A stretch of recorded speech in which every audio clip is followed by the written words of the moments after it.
The truth hidden in those letters wasn't about the shop.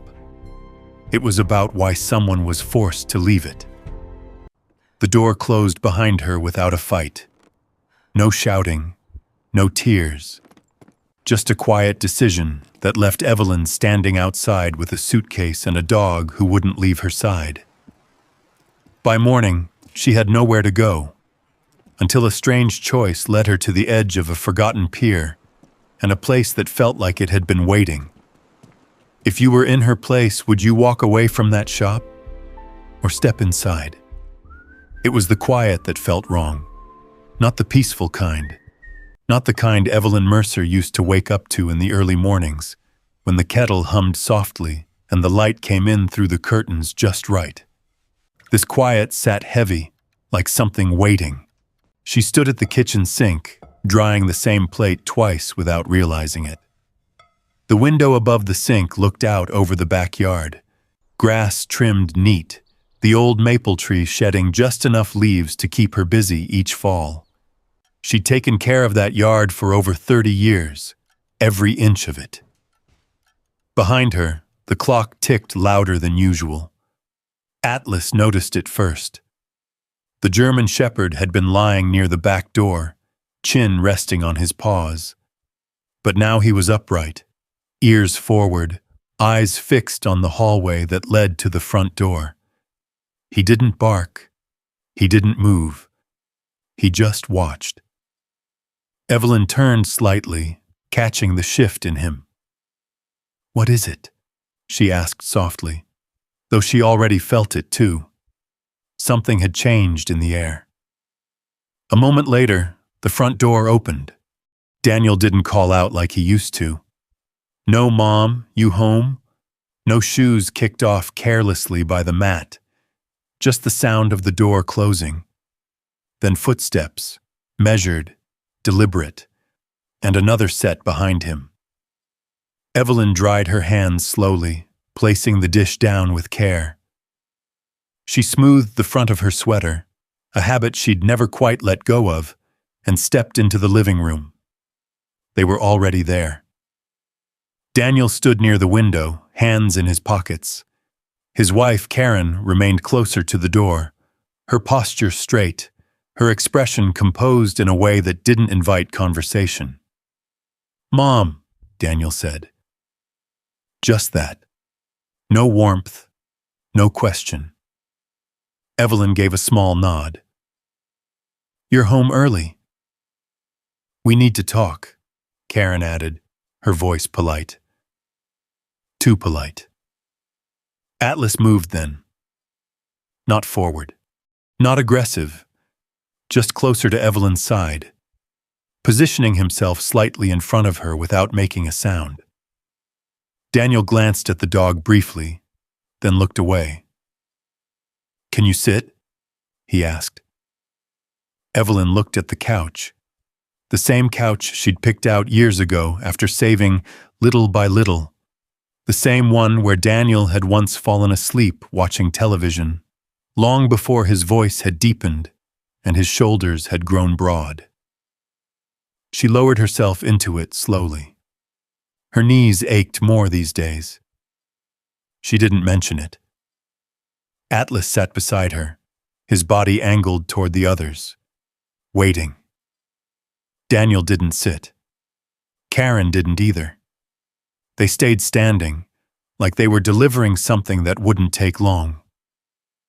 Daniel cleared his throat. "We've been talking," he began. "About the house, about things moving forward."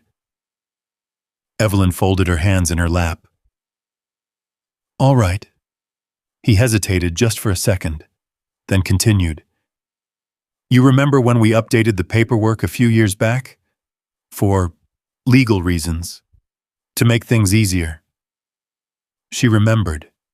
He had explained it over dinner, said it would simplify things, avoid complications later. She hadn't fully understood it, but she trusted him. He was her son. "Yes," she said quietly. Karen stepped in then, her tone steady, practiced. That arrangement means the house is legally in our name now, and we've decided it's time to make a change." The words didn't land all at once.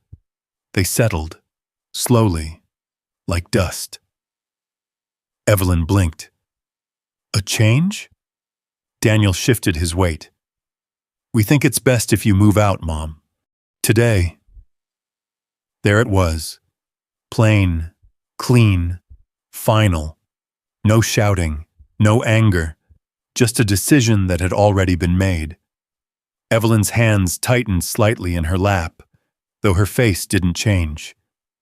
"Today," she repeated. Karen nodded. "We've made arrangements for you to stay somewhere temporarily. It's really the safest option. This house, it's too much for you now." Too much. Evelyn looked around the room. The curtains she had sewn herself, the coffee table with the faint scratch from when Daniel was 10 and dropped his toy truck, the faint scent of lemon cleaner still lingering in the air. Too much. Atlas let out a low breath.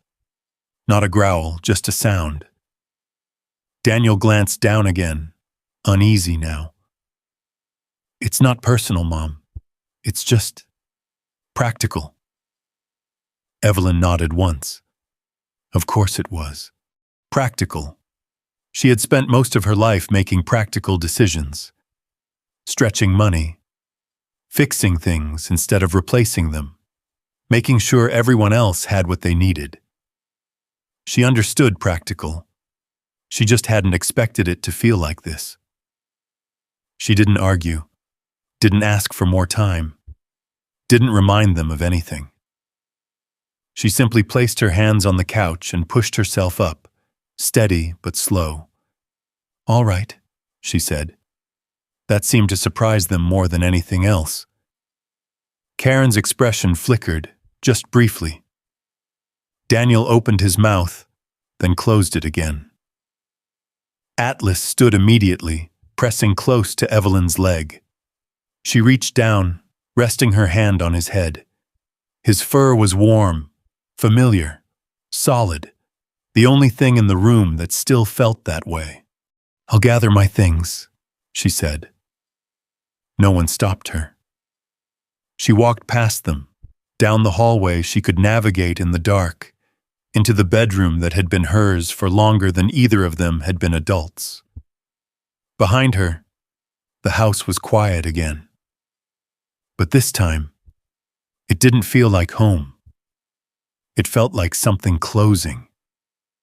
And Atlas stayed with her, every step of the way.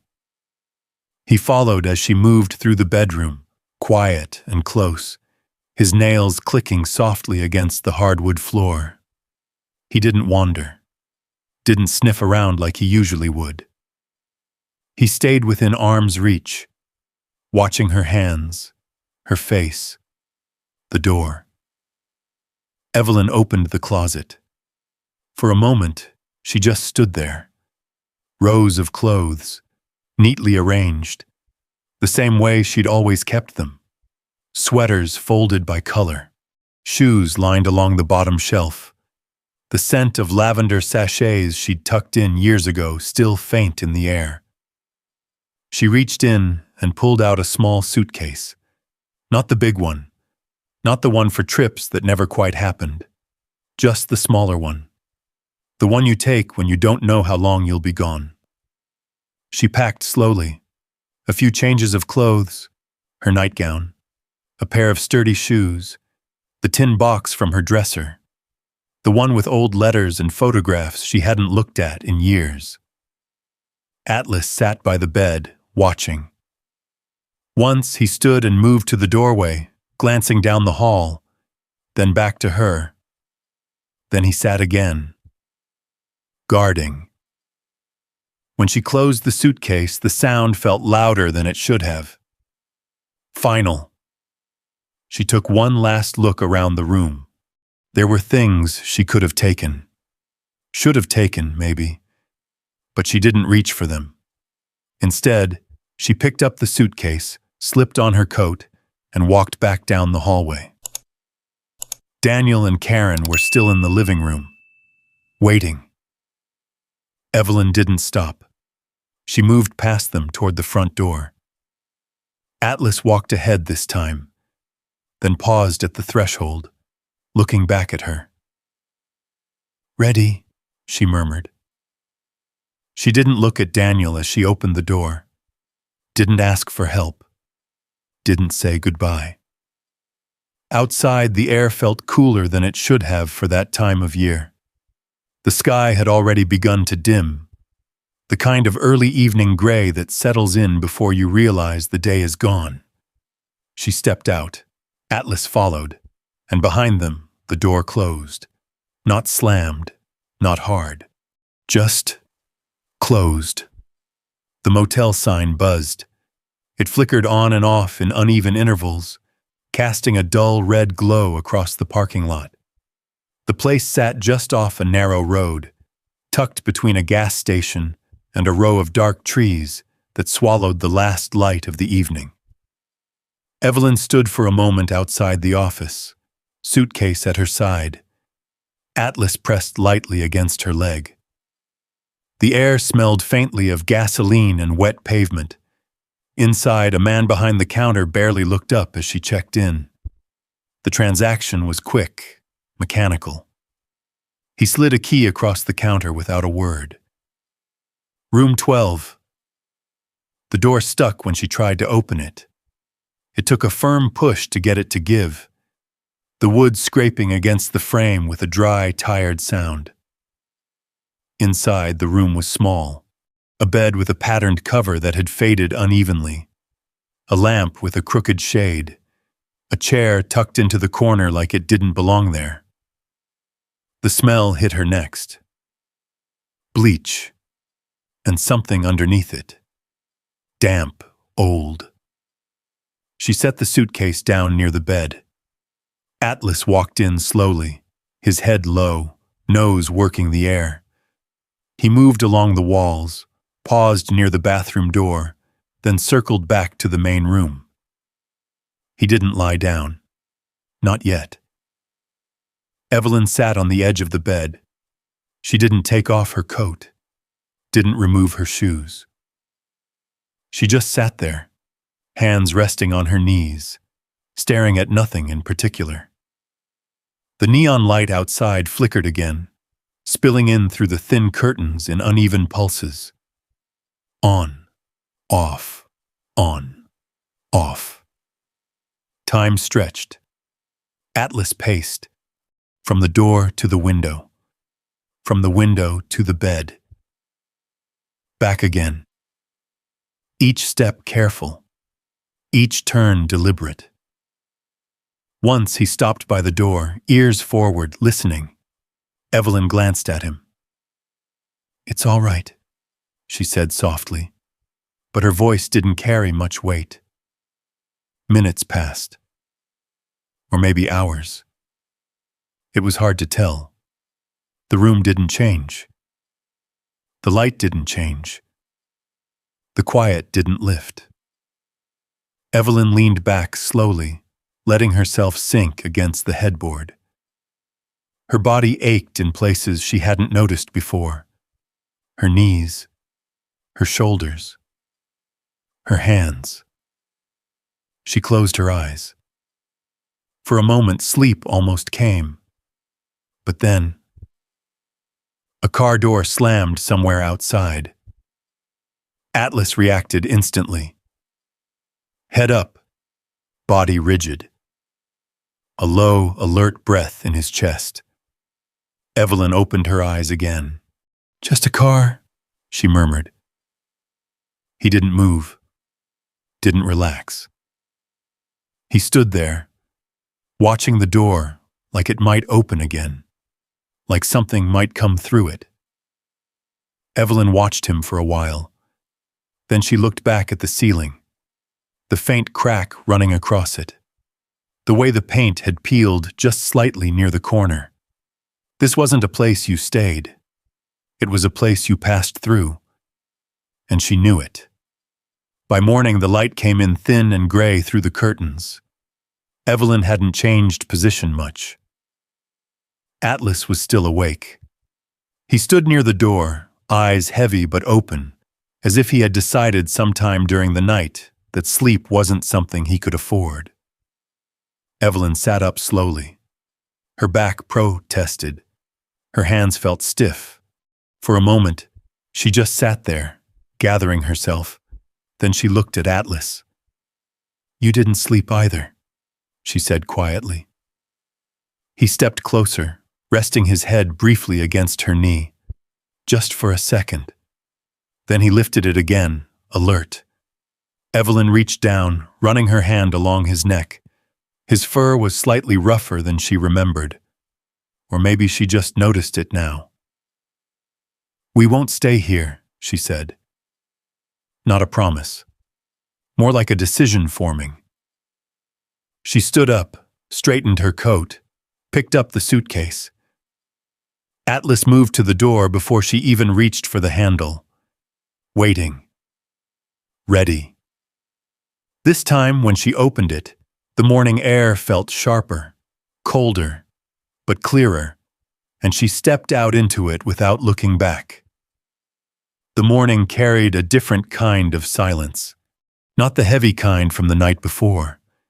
This one had movement in it, cars passing in the distance, a truck engine idling somewhere beyond the gas station, the faint hum of people already starting their day.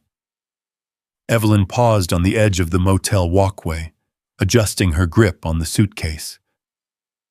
Atlas stood beside her, alert but calmer now, his ears flicking toward each new sound before settling again. "Let's find somewhere," she said.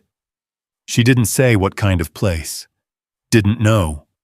The county office wasn't far. The motel clerk had pointed vaguely down the road, saying something about services and assistance. It took her nearly 20 minutes to walk there, slower than she used to move, the suitcase pulling slightly at her shoulder.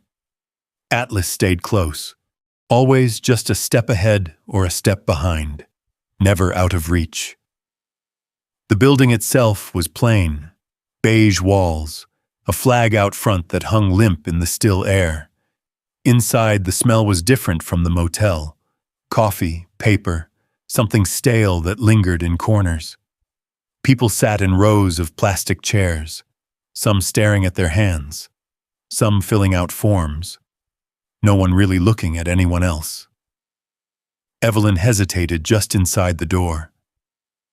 Atlas moved forward, then stopped when she did, glancing back at her like he was waiting for direction. She stepped in. A woman behind the counter barely glanced up. "Take a number." Evelyn nodded, even though the woman wasn't watching anymore. She pulled a small paper ticket from the dispenser. "Number 42. She found a seat near the wall. Atlas settled at her feet, though he didn't fully lie down. His body stayed upright, alert, eyes scanning the room slowly. Time moved differently there. Slower. Numbers were called. People got up. Others sat down. The coffee machine in the corner sputtered every few minutes. Evelyn sat still, hands folded over the handle of her suitcase. She wasn't sure what she would say when her number was called. She hadn't planned that far. After a while, her eyes drifted toward the counter again. Two clerks were talking behind it. One leaned back slightly, lowering his voice, though not enough. "Those coastal properties," he was saying. "County's clearing them out. Half of them should have been condemned years ago." The other snorted softly. "Who's going to take those? They're falling apart. You'd spend more fixing them than they're worth." "Doesn't matter. Minimum transfer fee.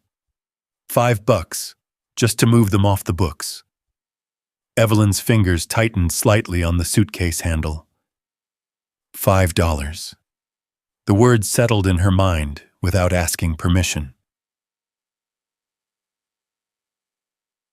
"Bait shop out by Greyhaven," the first man continued.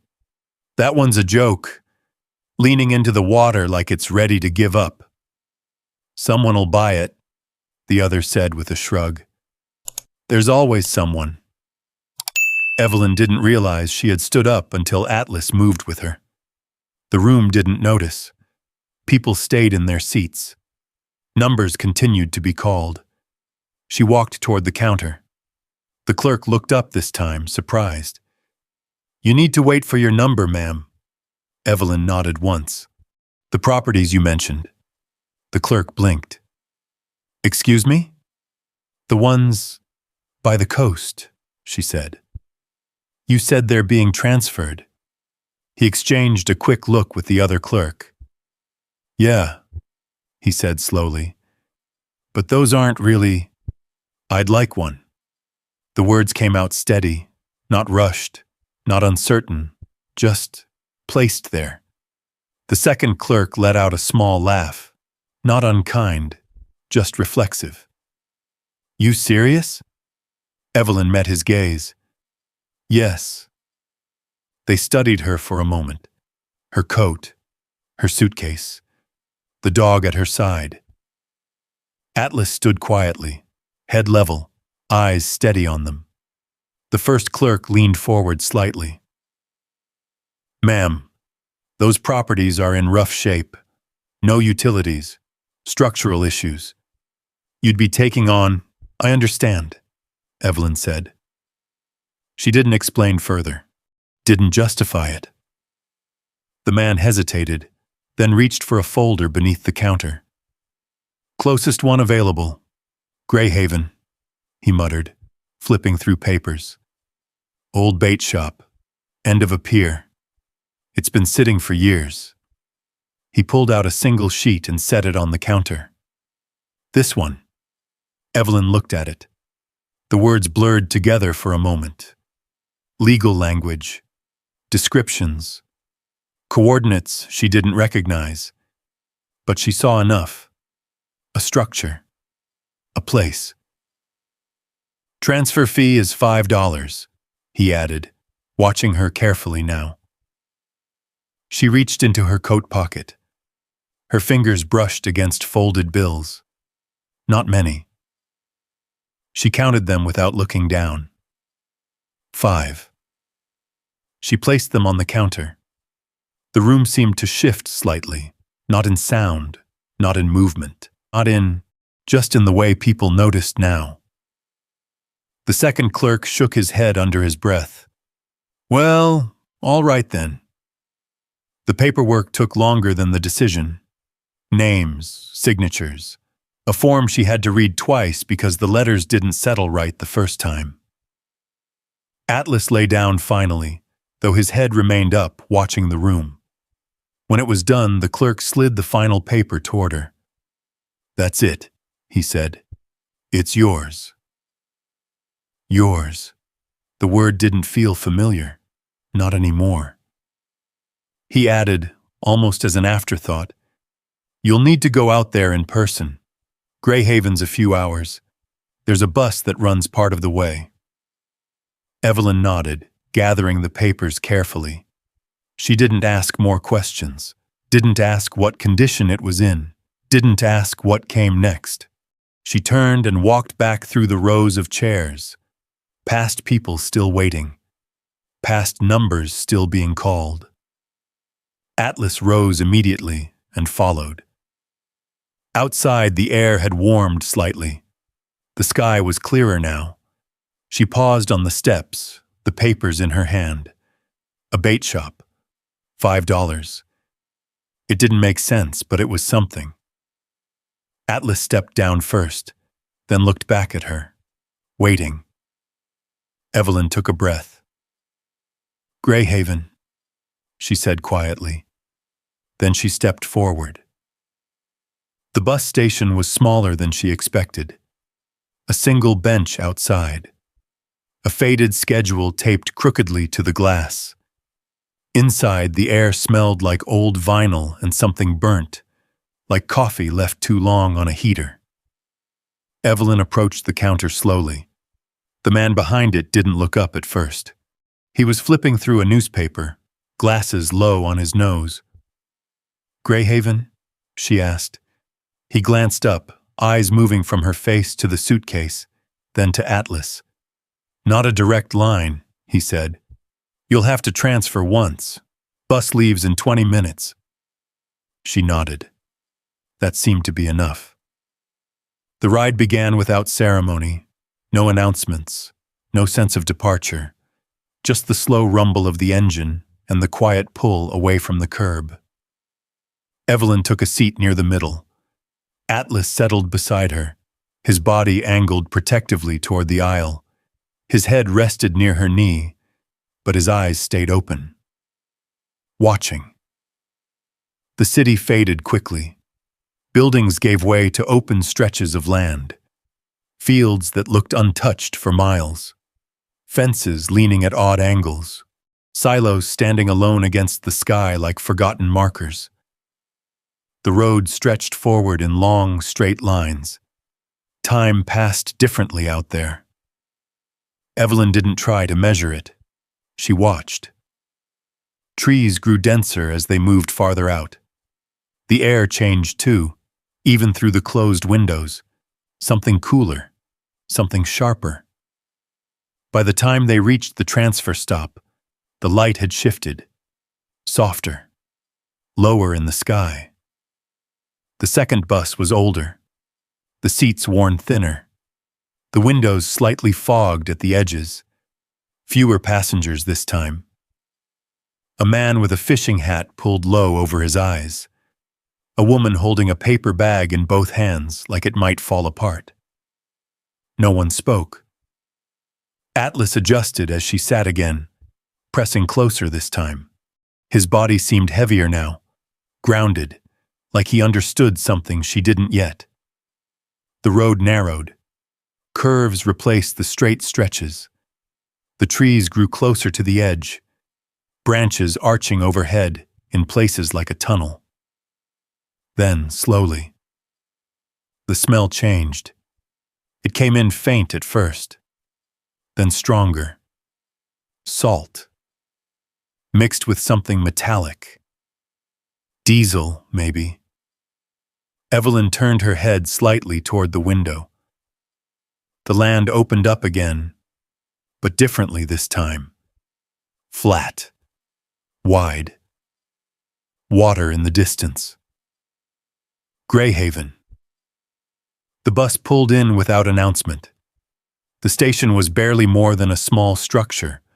One room, a bench outside, a sign that looked like it hadn't been replaced in decades. The driver opened the door. "That's it," he said. Evelyn stood carefully, her knees stiff from the ride. She reached for the suitcase, then paused as Atlas moved ahead, stepping down first. The air hit her differently here, thicker, cooler. The smell of salt stronger now, mixed with something older, like wood that had soaked in it for years. She stepped off the bus. The ground felt steady, but unfamiliar. The town wasn't large. A handful of buildings lined the main road, most of them weathered, paint chipped, signs faded. Nothing polished, nothing new. A boat engine hummed somewhere out of sight. Gulls cried overhead, sharp and distant. People noticed her, not openly, not rudely, just noticed. A woman standing in front of a shop paused mid-sweep, her eyes following Evelyn for a moment before returning to her work.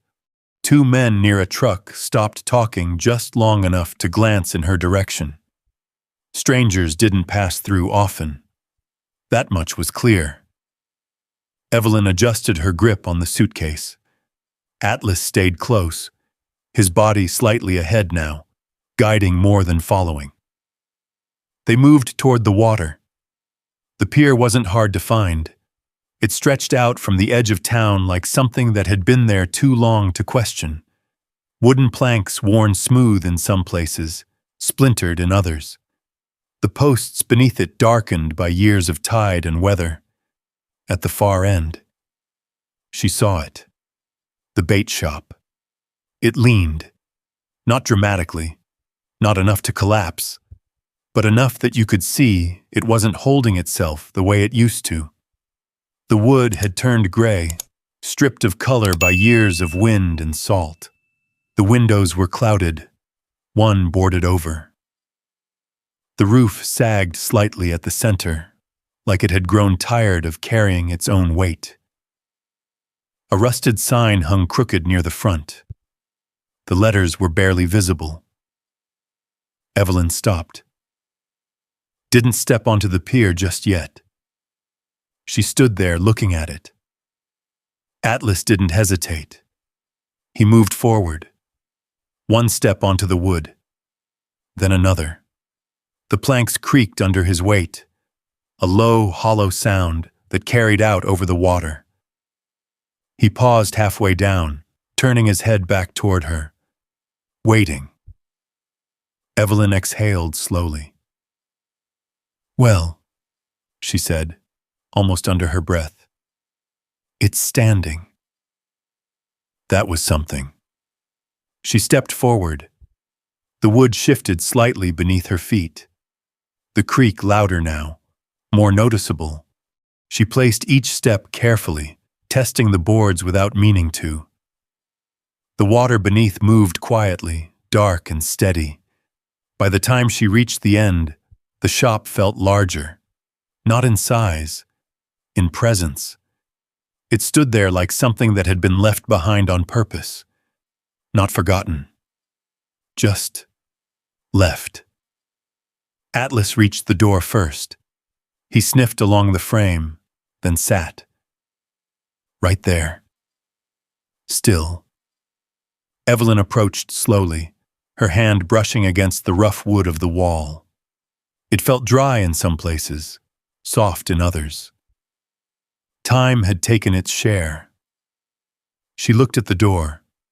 Old, heavy, slightly warped. She reached for the handle, paused, then turned it.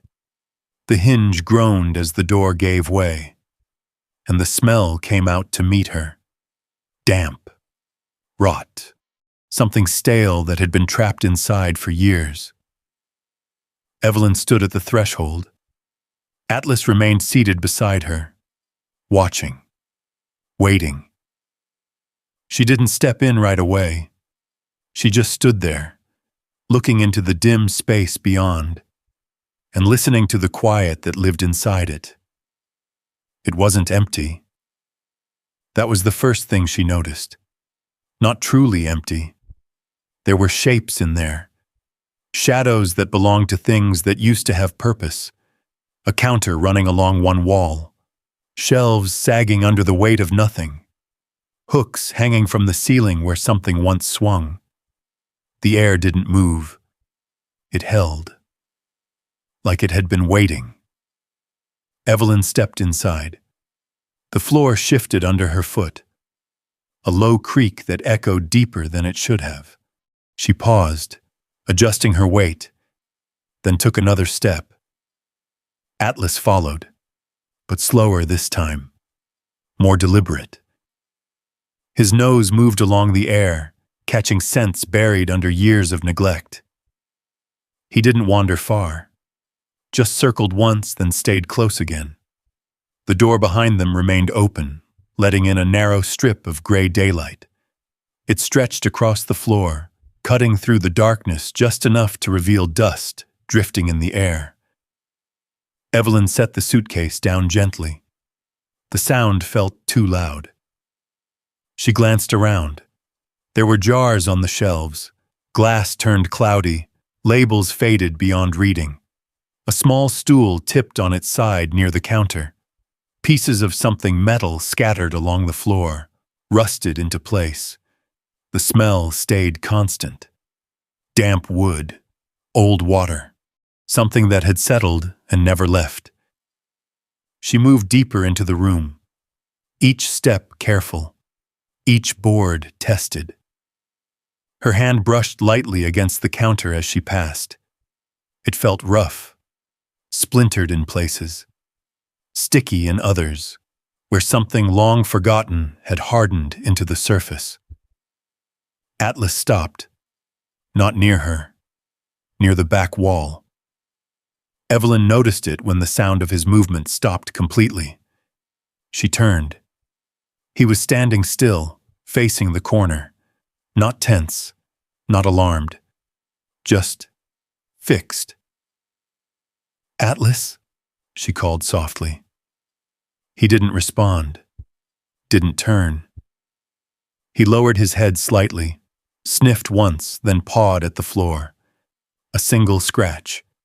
Not frantic, not digging, just enough to disturb the dust. Then he sat, right there. Evelyn watched him for a moment. There was something about it. The way he settled, the way he didn't move again. She stepped closer. The floor in that corner looked like the rest at first glance. Darkened wood, uneven from years of shifting.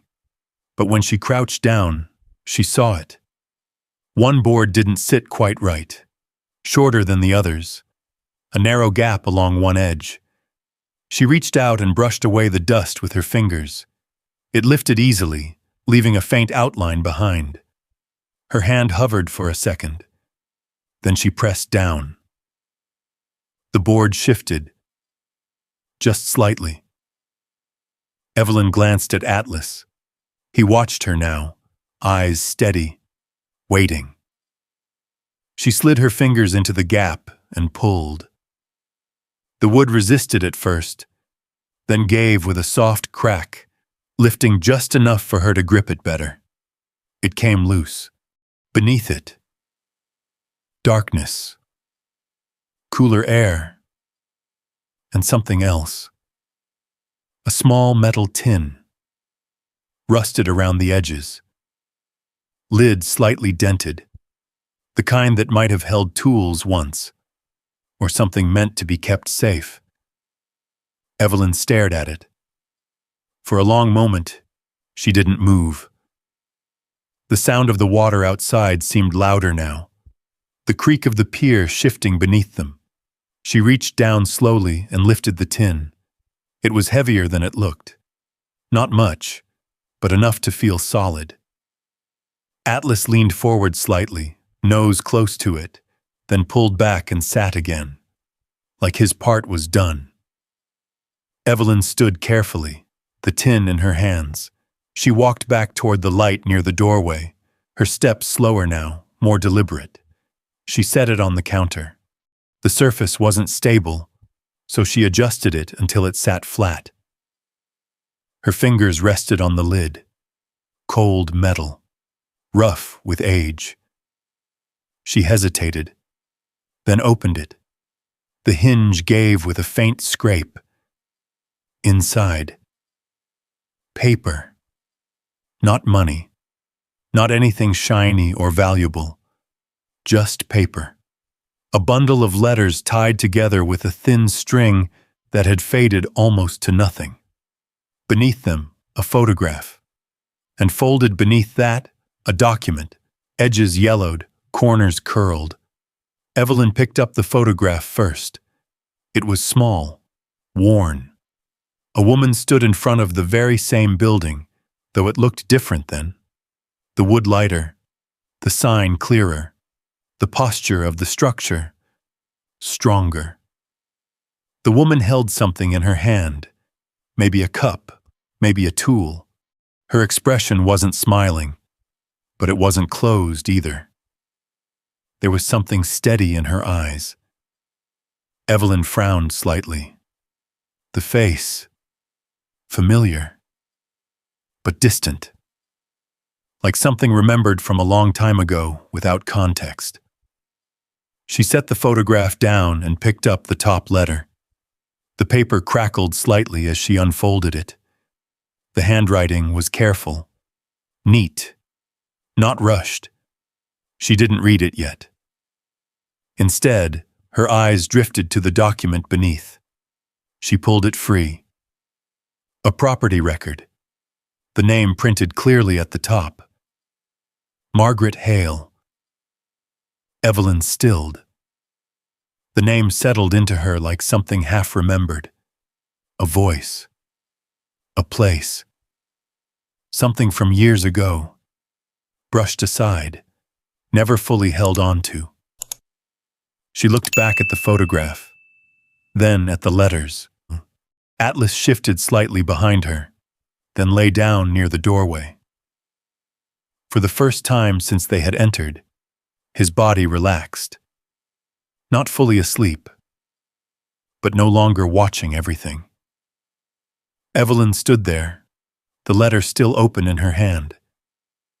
The shop around her felt different now. Not empty, not abandoned, just unfinished. And whatever had been left here, it hadn't been meant to disappear. It had been meant to be found. Evelyn stood there a long moment, the letter still open in her hand, the edges trembling just slightly. The shop felt different now, not lighter, not warmer, just aware. Like something inside it had shifted. She pulled the string loose from the bundle and set the letters down one by one on the counter, smoothing them out carefully, as if they might tear if she moved too quickly. Atlas remained near the doorway. He lay on his side now, but his head was still raised, his eyes drifting between her and the open space beyond the pier. He wasn't guarding the outside anymore. He was guarding this. Evelyn picked up the first letter and began to read. The handwriting was steady, thoughtful, each word placed with care. It wasn't rushed. It wasn't angry. But there was something underneath it, something held back, something that had waited too long to be said. The letter spoke of the shop, not as a business, not as something to sell or maintain, but as a place to come back to, a place to stay when there was nowhere else. Evelyn read slowly. Her eyes moved across each line, but her mind kept drifting ahead, searching for something she didn't fully understand yet. She picked up the next letter, then another. The tone changed, subtly at first. The words became tighter, more careful, as if someone had started choosing what not to say just as much as what to write. There were mentions of the town, of meetings that didn't go well, of people who stopped speaking. Names were never written clearly, just hints. They've decided. That's not how things work here. You should let it go. Evelyn's fingers tightened slightly around the paper. She could almost hear those voices, not from the letters, from somewhere else, from her own memory. A town like this, people didn't forget. They just decided what to remember. She moved to the last letter. The paper was thinner, more worn at the edges. This one had been opened before, many times. She unfolded it carefully. The writing was still neat, but the lines weren't as steady. The ink pressed harder in some places, lighter in others. Margaret Hale had written this one differently, like she knew it mattered. Evelyn read, and this time, she didn't rush. The words came slower, heavier. The shop had not been abandoned.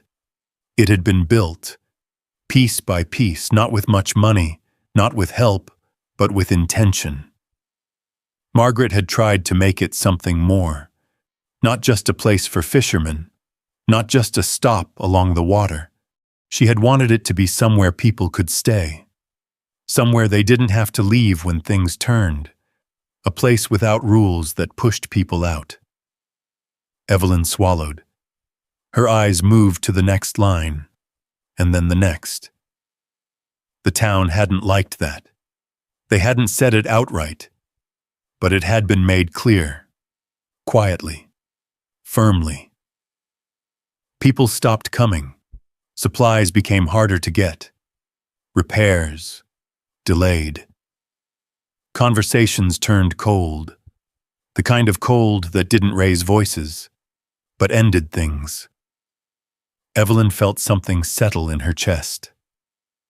Not surprise. Recognition. She had seen it before, in different ways, in quieter places. The letter continued. Margaret hadn't left by choice. That much was clear. She had stayed as long as she could, until staying meant losing everything anyway. The last lines were short, almost unfinished. I tried to hold it.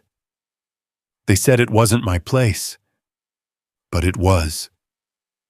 The letter ended there. No signature, no date. Just the end of the page. Evelyn lowered the paper slowly. The room felt still again, but not empty. Not anymore. She looked at the photograph once more. Margaret standing in front of the shop, not smiling, but not defeated either. Just standing. Atlas shifted slightly, then stood. He walked back toward the spot where the board had been lifted, paused there for a moment, then returned to the doorway, and lay down again. Same place. Same position. Evelyn watched him. You knew, she said quietly. Not as a question, more like an acknowledgement. He didn't respond, but he didn't need to. She turned back to the shop, the counter, the shelves, the space that had been left behind, unfinished, not broken, not forgotten, just stopped. She moved slowly through the room again. But this time she wasn't just looking at what was there. She was seeing what had been, where things might have stood, where people might have sat, where voices might have carried. The place didn't feel like a mistake anymore. It felt like something that had been interrupted, something that had almost taken shape. Evelyn stepped back toward the doorway. The light outside had shifted, lower now, softer. The tide beneath the pier moved in steady rhythm, brushing against the wood in slow, patient waves. Atlas remained still, calm. For the first time since she had left the house, he didn't look like he was waiting for something to happen. He looked settled. Evelyn stood beside him, looking out over the water, then back at the shop. She didn't say anything, didn't need to. But the thought formed anyway. Clear, quiet. This place hadn't been left behind because it failed. It had been left behind because someone else decided it didn't belong. And now, she was standing in it. The wind picked up just enough to move the edge of her coat. Not strong, just present. Evelyn remained at the doorway, one hand resting lightly against the frame, the other hanging at her side. The wood beneath her fingers felt rough, worn thin in places, as if time had pressed against it without pause. Atlas didn't move. He lay stretched across the threshold, his body angled toward the open pier, but his attention stayed inside. That was what unsettled her. Not the decay, not the silence. Him. He had stopped reacting to the outside and started holding on to this place instead. Evelyn stepped back inside. Slowly. She moved past the counter again, her eyes drifting over the letters still spread out where she had left them. The photograph. The record. Margaret Hale's name, steady on the page. She picked up the tin once more, weighing it in her hands. Not much. Nothing that would fix the roof. Nothing that would replace the warped boards or clear the smell of years from the walls. Nothing that would make this place easy. She set it back down. Her gaze moved across the room. The broken shelves, the sagging beams, the darkened corners that hadn't seen light in years. A bait shop, $5. It sounded almost foolish now. The kind of decision you make when you have nothing left to lose. Evelyn walked toward the back again, her steps slower this time. Not searching. Just looking. The boards creaked under her weight, some louder than others. She adjusted instinctively, avoiding the softer spots, testing where the wood still held. Years of taking care of a house had taught her things like that. What gives? What stays? She stopped near the wall where Atlas had first scratched. The board still leaned where she had left it. The gap still open. She crouched again, lowering herself carefully, her knees stiff. The space beneath looked darker now, deeper, as if opening it had changed something. She didn't reach in this time, just looked. Then she pushed the board back into place. Not fully, just enough. Covering it again. Leaving it, but not hiding it. When she stood, she took a moment to steady herself. Her breath came slower. Her body reminded her quietly that she wasn't meant to carry heavy things anymore. That starting over wasn't something most people did at 70. She turned toward the door again. Atlas lifted his head, watching her. She walked past him this time, out onto the pier. The boards shifted beneath her weight again, the sound echoing over the water in soft, uneven tones. The air felt colder now, the breeze stronger as it moved across the open stretch. She stopped halfway down, looked back. The shop stood where it had before. Same angle, same worn edges. But it didn't feel the same. Not after the letters, not after the name. She heard footsteps behind her. Slow, measured. Not Atlas. He was still at the door. She turned. A man stood near the base of the pier. Older, weathered in the way people got when they spent their lives near water. His jacket hung loose, his hands tucked into the pockets like they had been there all day. He looked up at her, then at the shop, then back at her again. "You the one bought that place?" he called out. Evelyn hesitated, then nodded once. "Yes." He let out a quiet breath through his nose, something between a laugh and a sigh. "Didn't think anyone would," he said. His voice carried easily over the water, not loud, just steady. Evelyn didn't respond. The man stepped closer, placing a foot on the first board of the pier, testing it the same way she had. "That place has been sitting a long time," he added. "Long enough people stopped talking about it." Evelyn turned slightly, glancing back at the shop again. "It belonged to Margaret Hale," she said. The man's expression shifted. Subtle, but noticeable. "Yeah," he said after a moment. "It did." He stepped onto the pier fully now, walking a few boards closer, but not all the way. Kept his distance. "She didn't leave because she wanted to," Evelyn said. The words came out quiet, but certain. The man looked at her longer this time, then gave a small nod. "No," he said. "She didn't." Silence settled between them again. The water moved beneath the boards, steady and slow. After a moment, he spoke again. "Developers been looking at this stretch for years," he said. "Waiting." Evelyn's eyes moved back to him. "Waiting for what?" "For it to change hands," he replied. "Easier that way." He shifted his weight slightly, glancing toward the town behind him. Someone buys it, sees what it needs, decides it's too much, sells it off cheap. He shrugged. Happens. Evelyn looked back at the shop.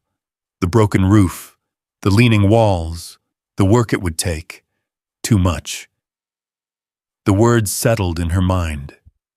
Familiar. Practical. The man studied her for a moment longer. "You thinking of fixing it?" he asked. Evelyn didn't answer right away. Her hand tightened slightly at her side. "I don't know," she said finally. That was the truth. The man nodded. "Most don't," he said. He stepped back off the pier, boots landing firmly on the ground again. "Just thought you should know." Then he turned and walked away. No name, no introduction, just a warning left behind like everything else in this town. Evelyn stood there, alone again. Atlas shifted behind her, then stood. He walked out onto the pier, stopping beside her. Not in front, not behind. Beside. His body brushed lightly against her leg. Warm. Steady. She looked down at him, then back at the shop. The wind moved again, stronger this time, carrying the scent of salt and something older, the kind of smell that stayed in wood long after everything else had changed. She could leave, sell it, walk away with whatever it was worth, find something easier, something clean, something finished. Atlas didn't move. He stood there, watching the shop, not the road, not the town, the shop. Evelyn followed his gaze, and for the first time, she didn't see a structure. She saw a line, a place where something had stopped, and where something could begin again. She exhaled slowly. The air left her chest in a long, steady breath. Then she turned and walked back toward the door. The boards creaked under her feet, but she didn't slow down this time. Atlas moved with her, staying close, his shoulder brushing her leg as they crossed the threshold back into the shop. Inside, the air felt heavier again, not unfamiliar anymore, just present. Evelyn stepped past the counter, setting her hand against it, as if to steady herself. The letters were still there, spread out where she had left them. The photograph. The name. Margaret Hale. She didn't pick them up. Not yet. Instead, she walked toward the back wall again, her eyes tracing the lines of the room, measuring it in a way she hadn't before. Not as something broken, as something that needed to be understood. The roof sagged near the center beam. The boards along the left side had darkened more than the others. Water damage, likely from years of slow leaks. The floor shifted near the corner. She took note of it all without writing anything down. Years of maintaining a home had taught her to see what needed attention, even when it felt like too much. Atlas moved past her this time, returning to the doorway again. But he didn't lie down immediately. He stood there, looking outward, ears flicking at a distant sound. Evelyn followed his gaze. A car, not from the town, newer. The sound of its engine didn't match the others she had heard earlier. It was quieter, smoother, the kind of sound that didn't belong here. She stepped toward the door again. The car pulled up near the edge of the road, not far from the pier. Clean, light-colored, out of place. The door opened. A man stepped out, younger than the one from before. Clean shirt, shoes that hadn't touched water or sand in a long time. He looked around once, taking in the town, the pier, the shop. Then his eyes landed on her. Evelyn didn't move, didn't. Atlas stepped forward, just one pace, placing himself slightly ahead of her again. Not aggressive, just present. The man walked toward the pier with measured steps, his gaze shifting between the boards and the structure at the end. He didn't rush, didn't hesitate, like he had already been here before. "Morning," he called out, though it was already past that. Evelyn gave a small nod. "Afternoon," she replied. He stopped near the base of the pier, looking up at the shop again. "So," he said, "you're the new owner." The words carried a certain tone, not surprised, not impressed, just confirming something. "Yes." He stepped onto the first board, testing it lightly, then continued forward, his pace steady. Atlas watched him closely. Didn't bark, didn't growl, but didn't look away either. The man stopped a few feet from the door, keeping a comfortable distance. "Name's Carter," he said. "I represent a development group that's been working along this coast for a while." Evelyn said nothing. He glanced at the shop again. "Interesting place you picked," he added. $5, Evelyn said. The man smiled faintly. "Yes, that sounds about right." He reached into his jacket and pulled out a folded envelope. Clean, crisp, unlike anything else in this place. "I'll get straight to it," he said, extending the envelope toward her. "We're prepared to make you an offer." Evelyn didn't take it. Not yet. He continued. "A fair one. More than fair, actually. Enough to save you the trouble of dealing with all this." He gestured lightly toward the shop. The sagging roof, the broken walls, the years of neglect. Evelyn looked at the envelope, then at him. "What trouble?" she asked. He seemed almost amused by the question. "This structure doesn't meet current safety codes," he said. "No electrical, no proper foundation support. Likely structural violations across the board." He tapped the envelope lightly. "That's all outlined in there, along with a notice from the county." Evelyn took the envelope this time. It felt heavier than paper should. She opened it slowly. Inside, typed pages. Formal. Precise. A list. Each line marking something wrong, something that needed fixing, something that would cost more than she had. At the bottom, a deadline. 90 days. Her eyes moved back to him. "And if it's not fixed?" she asked. He didn't hesitate. "The county can move to seize the property," he said. "Standard procedure." The words were calm, practiced. Evelyn looked down at the papers again, then at the shop. Atlas stepped closer to her side, his body firm against her leg. The man watched the dog briefly, then returned his attention to her. "That's where we come in," he said. "We're offering you a way out. No complications, no pressure, just a clean transaction." He smiled again, polite, controlled. "You walk away with more than you paid, considerably more." Evelyn didn't respond. Her fingers tightened slightly around the envelope. Behind her, the shop remained still, quiet, unfinished. The man shifted his stance. "We've been patient with this property," he added, "but it won't stay like this forever." Evelyn lifted her gaze. "Neither will I," she said. The words surprised even her. They came out steady, clear. The man studied her for a moment, then gave a small nod. "Think it over," he said. "We'll be in touch." He turned, stepping carefully back along the pier. Didn't rush. Didn't look back. The car door closed softly.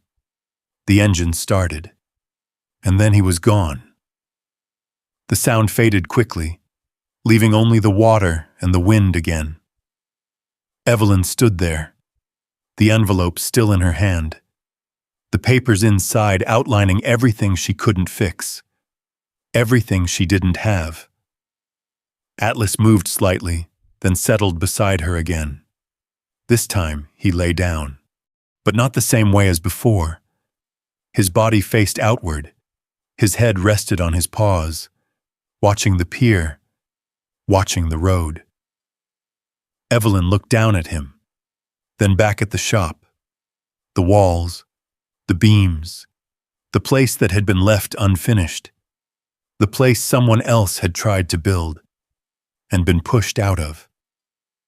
She stepped back inside. The air didn't feel as heavy now, just real. She placed the envelope on the counter, next to the letters, next to the photograph. Everything laid out, past, present, and something waiting in between. Evelyn stood there for a long moment. Then she reached for a cloth.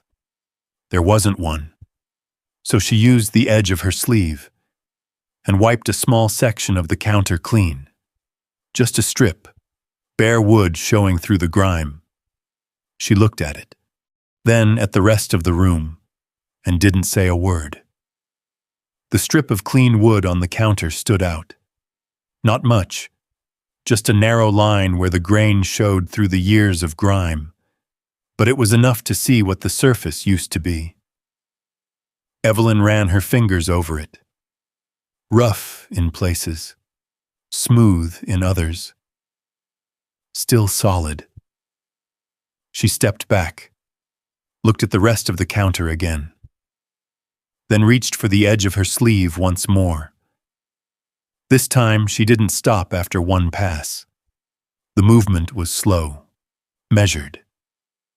She worked in small sections, wiping away dust, then dirt, then the darker layer beneath that clung more stubbornly. It didn't come clean easily, but it came, bit by bit. Atlas watched her, from the doorway, his head resting on his paws, eyes following each movement.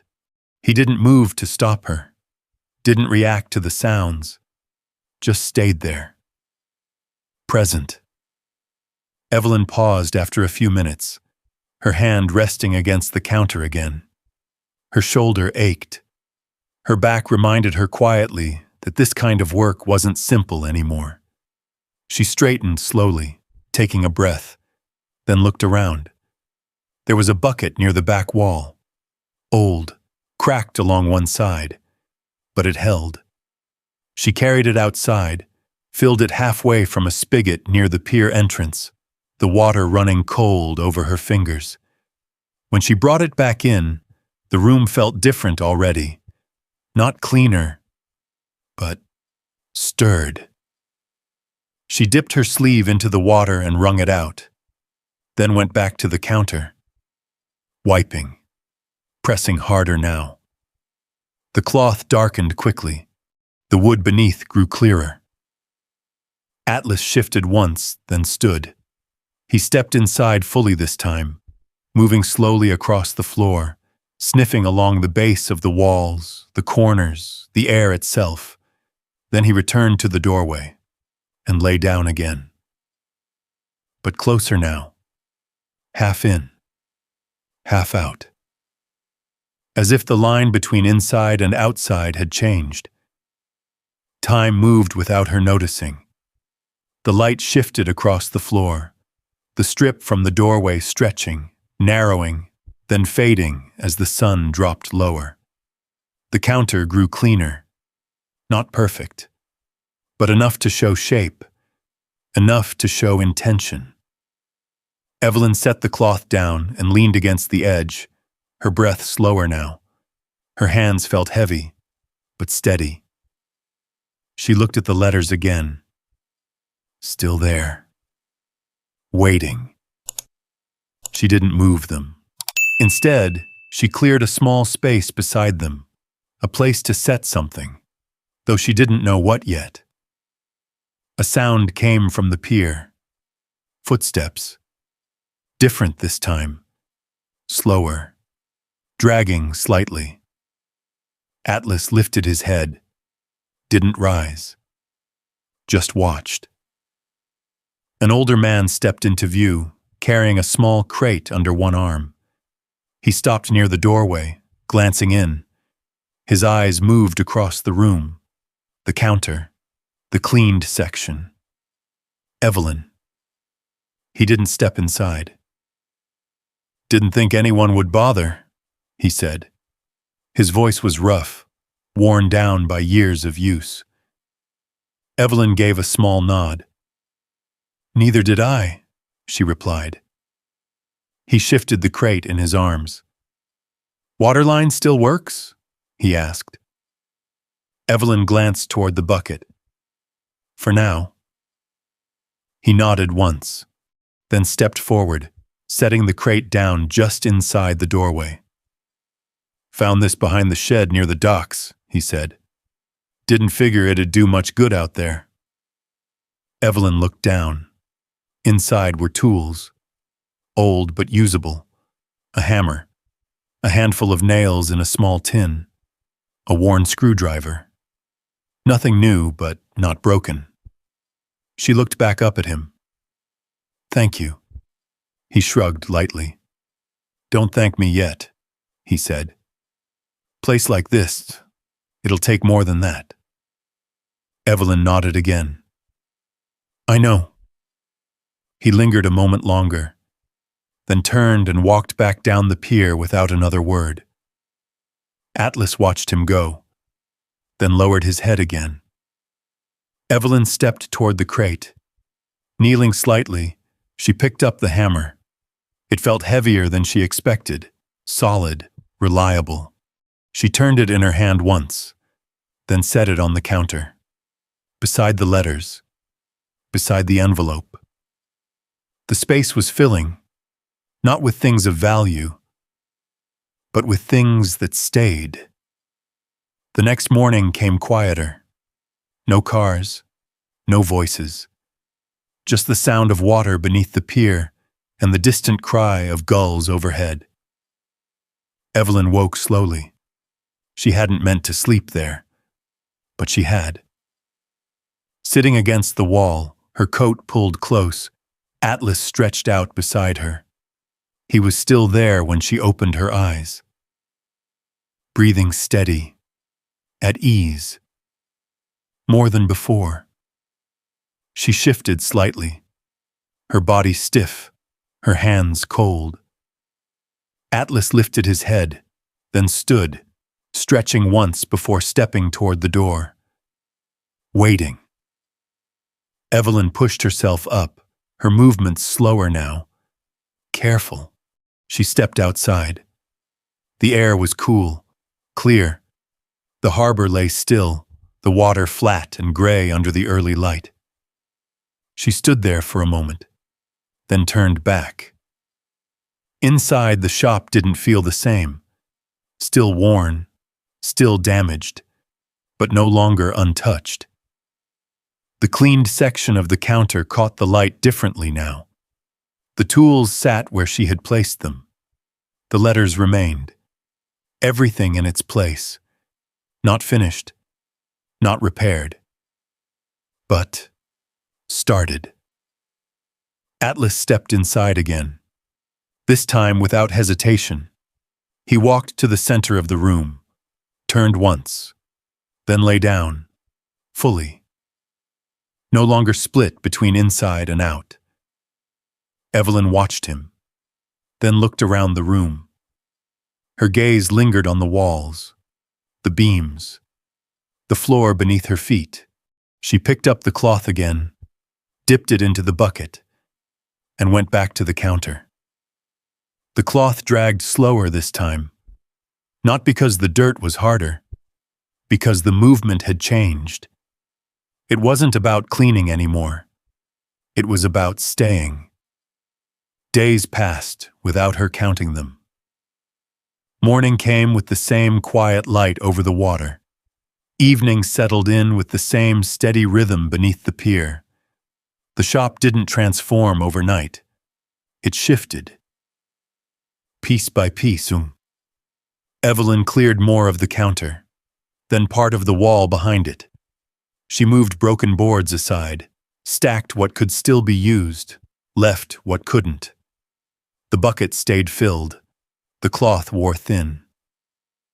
Atlas adjusted before she did. He no longer stayed near the door. He moved freely now, resting near the center of the room, sometimes near the counter, sometimes by the back wall where he had first scratched. But he always kept one ear turned toward the pier, watching without urgency. The man with the crate returned once, left another small box near the door. Didn't stay. A woman from town stopped by one afternoon, standing just outside the threshold. "You making something out of it?" she asked. Evelyn wiped her hands on her coat. "Trying," she said. The woman nodded once, then returned the next day with a thermos. "Soup," she said. "You'll need it." No introductions, no questions, just presence. Little by little, the space changed. A section of the floor felt more stable. The counter showed more wood than grime. The air, though still heavy, began to lose its sharpness. Atlas stretched out in the middle of the room more often now. Sleeping. Really sleeping. Weeks passed. The envelope from the developer stayed on the counter, untouched, but never out of sight. One morning, Evelyn stood outside the shop, looking out over the harbor as the light settled into the water. Atlas stood beside her, still, calm. A car approached, slower this time, older, the engine uneven. Evelyn didn't turn right away. She didn't need to. The sound was familiar in a different way, not because she had heard it before, because she knew what it meant. The car stopped near the edge of the road. The door opened, closed. Footsteps followed, measured, uncertain. Evelyn turned. Daniel stood there. He looked smaller than she remembered, not physically, but in the way he held himself, like something had shifted in him too. He didn't step onto the pier immediately, just stood there, looking at the shop, at the boards, at the shape of something that hadn't been there before. "You stayed," he said. Evelyn nodded once. "Yes." He looked at her then. Really looked. Not past her. Not through her. At her. Atlas stepped forward slightly, placing himself between them, but not in a way that blocked. Just enough to remind. Daniel noticed. His gaze dropped briefly to the dog, then back to Evelyn. "I didn't think," he started, then stopped. The words didn't come easily. Evelyn didn't help him. She didn't fill the space, she just stood there. The wind moved lightly across the pier. The water below shifted in slow, steady patterns. Daniel took a step forward, then another. Careful on the boards, testing them, the same way she had. He reached the midpoint before stopping again. Looking at the shop, at the counter through the open doorway, at the space that had been cleaned, used, occupied. "It's different," he said quietly. Evelyn followed his gaze. It is. He nodded slowly, like he was trying to understand something he hadn't expected to see. I didn't know where you went, he said. Evelyn didn't respond. He let the silence sit, then took another step forward. Closer now, but still not crossing the final distance. I thought you'd find somewhere else, he added. She looked at him. I did. The words weren't sharp, not defensive, just true. Daniel's eyes moved again, from her to the shop, to the boards beneath his feet, then back. Atlas remained still, watching, not tense, not relaxed, present. After a moment, Daniel nodded, a small movement, then stepped back. Not in retreat, just understanding distance. I'll go, he said. Evelyn didn't stop him. He turned, walked back along the pier, slower than before, more careful. When he reached the end, he paused once, looked back, then continued to the car. The engine started, faded, and the quiet returned. Evelyn stood there. Atlas moved back to her side, his shoulder brushing her leg. She reached down, resting her hand against his neck. His fur warm, steady. They stood like that for a moment. Then she turned, walked back into the shop. The counter stood where it had, clean in parts, worn in others. The tools still laid out, the letters still resting beside them. Everything in place. She moved behind the counter, picked up the cloth, then stopped. The sound of footsteps came again. Different. More than one this time. Voices followed. Low. Curious. She looked toward the door. Two men stood near the entrance. Fishermen. Weathered like the others. They glanced inside, then at her. Open? One of them asked. Evelyn hesitated, just for a moment. Then she nodded. Yes. They stepped in, slowly, looking around, taking it in. One of them placed a few coins on the counter. Got bait? He asked. Evelyn looked at the coins, then at the shelves behind her, still mostly empty, still unfinished, but not untouched. Not yet, she said. The man nodded. Coffee? She paused, then reached for the small pot she had set aside earlier that morning, still warm. Yeah, she said. I've got coffee. She poured it into a chipped cup, set it on the counter. The man picked it up, took a sip, then nodded once. Good enough. More footsteps came.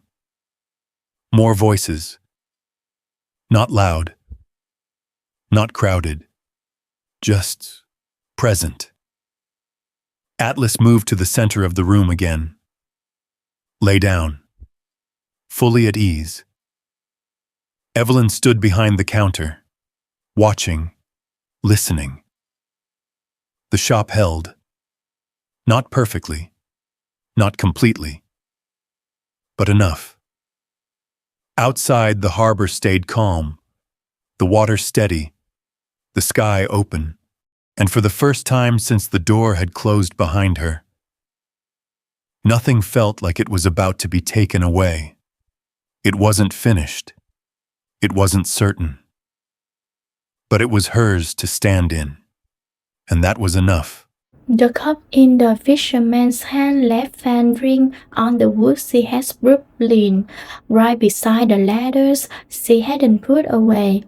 Someone laughed low, easy, and the shout settled into the room like it had always belonged there. Evelyn didn't move to wind it. For once, she didn't rush to keep things perfect. She just stood there, hands resting lightly on the counter, feeling the weight of it home. Not the past, not the loss, just the steadiness. Alice shifted at her feet, then stretched out fully across the floor, right in the open, where anyone walking in would see him first, not guarding the door anymore, not waiting for something to go wrong. Just staying, that's what caught her. Not when Daniel left, not when the man walking in, but that he had stopped watching the exit. Like he knew something had done, not about the place, but about her. That she wasn't leaving. Evelyn glanced down at him, then toward the pier where the wind moved slowly now. Softer, the sandboards that once felt like the mine give away under her weight held. They held her, and maybe that was all it ever needed to be. Not fishes, not finished, just held long enough for someone to stop walking away from it. She picked up the clothes, then paused, setting it back down instead. The mark on the counter stayed.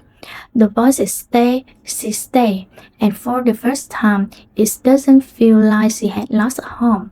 It feels like she had finally stepped into one that couldn't be taken from her, not because it was secure, but because she didn't leave it. So tell me, when something in your life quietly asks you to stay, even when it would be easier to walk away, would you recognize it?